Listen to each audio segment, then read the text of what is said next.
할렐루야. 예수님 안에서 반드시 좋은 일이 있습니다. 제가 주의 종이 되면서 여러 선배 목사님들에게 들은 말이 있었습니다. 목사는 항상 세 가지 준비를 하며 살아야 한다는 것이죠. 첫째, 설교할 준비, 둘째, 이사할 준비, 셋째, 죽을 준비를 하라는 겁니다. 목회를 하다 보니 그 말이 일리가 있는 말이라는 생각을 하게 되었습니다. 처음 전사로 발령받았을 때부터 지금까지 항상 설교의 짐을 지고 살아야 했으니까요. 때로는 힘도 들고 부담도 많이 되지만 나같이 연약하고 어리석은 종이 생명의 하나님의 말씀을 전하는 도구가 되었다는 것만으로도 감사해서 최선을 다해 말씀을 준비하고 전하려고 노력하고 있습니다. 그리고 또 하나의 준비, 이사할 준비 역시 꼭 필요하다는 것을 알게 되었습니다. 여의도 교회 안에만 있을 때에는 나의 필요를 따라 이사를 하면 되었지만 선교사로 발령받을 때부터 소아교회 오기까지 참 많은 이사를 했습니다. 짐을 싸고 이동하고 다시 짐을 풀고 원래 상태로 정돈하기까지 이사는 결코 만만치 않았습니다. 그렇게 이사를 하게 된 이유는 주어진 사역지가 계속 바뀌었기 때문입니다. 그처럼 이사할 때마다 주의 종은 이사할 준비를 해야 한다는 말이 마음 깊이 와닿기도 했습니다. 새삼 느끼는 것은 주의 종의 길은 주님이 인도하신다는 평범하지만 비범한 사실이었습니다. 이스라엘 백성들도 마찬가지였습니다. 오늘 말씀은 이스라엘 백성들이 애굽에서 나와 모압 평지에 이르기까지 40년간 지낸 노정에 관한 말씀입니다. 우리가 그동안 말씀을 통해 보았던 그들의 여정을 일목요연하게 정리하고 있습니다.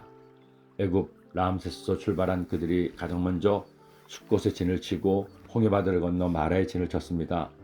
마라를 떠나 오아시스가 있는 엘림에 진을 쳤으며 신광야를 지나 신의 광야에 진을 치고 한동안 머무르며 모세는 시내산에서 율법의 말씀을 받게 됩니다. 그리고 오랜 세월 광야를 떠돌며 그들은 구름 기둥이 상막 위에 떠오르면 구름을 따라 짐을 꾸려 의사하고 구름 기둥에 머무르면 다시 짐을 풀고 그곳에 머물렀습니다. 그들은 언제 이사해야 할지 어디로 이사해야 할지 알지 못한 채 오직 하나님의 뜻에 따라 이곳 모압 평지까지 온 것입니다. 제가 이번에 이 말씀을 묵상하며 그들의 여정을 천천히 읽어보았습니다.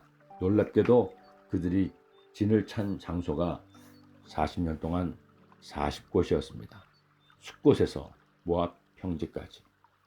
이임을 떠나 디본갓에 진을 치고 디본갓을 떠나 알몬디 블라다임에 진을 치고 알몬디 블라다임을 떠나 느보압 아바림 산에 진을 치고 아바림 산을 떠나 여리고 맞은편 요단강가 모압 평지에 진을 쳤으니 요단강가 모압 평지의 진영이 벳 여시못에서부터 아벨 시딤에 이르렀더라. 이런 여정 끝에 그들은 그토록 소원하던 가나안을 눈앞에 두고 있습니다. 여러분, 우리 인생의 여정도 마찬가지죠. 하나님의 자녀의 인생길은 하나님이 인도하십니다. 내가 결정하고 내가 가는 것 같지만 사실 하나님이 우리의 생각과 상황을 가장 잘 아셔서 서게 하시고 걷게 하시며 뛰게 하시고 쉬게 하십니다. 우리가 할 일은 어떤 상황을 만나든 하나님께서 나를 인도하심을 믿고 감사하고 내가 할 바 최선을 다하는 것일 겁니다. 바울은 자신의 삶의 여정이 끝나가던 시간 감옥 안에서 사랑하는 양아들 디모데에게 유언과 같은 편지를 씁니다. 그 편지에서 자신의 삶을 이렇게 정리하죠. 전자같이 내가 벌써 부어지고 나의 떠날 시각이 가까웠도다. 나는 선한 싸움을 싸우고 나의 달려가기를 마치고 믿음을 지켰으니 이제부로는 나를 위하여 의의 연료가 예비되었으므로 주곧 의로우신 재판장이 그날에 내게 줄 것이며 내게만 아니라 주의 나타샘을 사모하는 모든 자에게 도니라. 여러분, 성도의 모든 삶의 여정은 하나님이 인도하십니다. 오늘도 지금 이 순간도 여러분 혼자가 아닙니다. 어떤 길을 걷든 주님과 함께 나보다 한 발 앞서서 걷고 계십니다. 그러니 여러분 주님과 함께 주님의 발을 맞춰 걷지 않겠습니까? 주님입니다. 사랑해 주님 감사합니다. 오늘도 주의 말씀 묵상하게 하시니 오늘 받은 말씀 마음에 꼭 새겨서 하나님께 귀하게 쓰임받고 칭찬받는 주의 자녀가 되게 하여 주옵소서. 예수님의 이름으로 기도드립니다.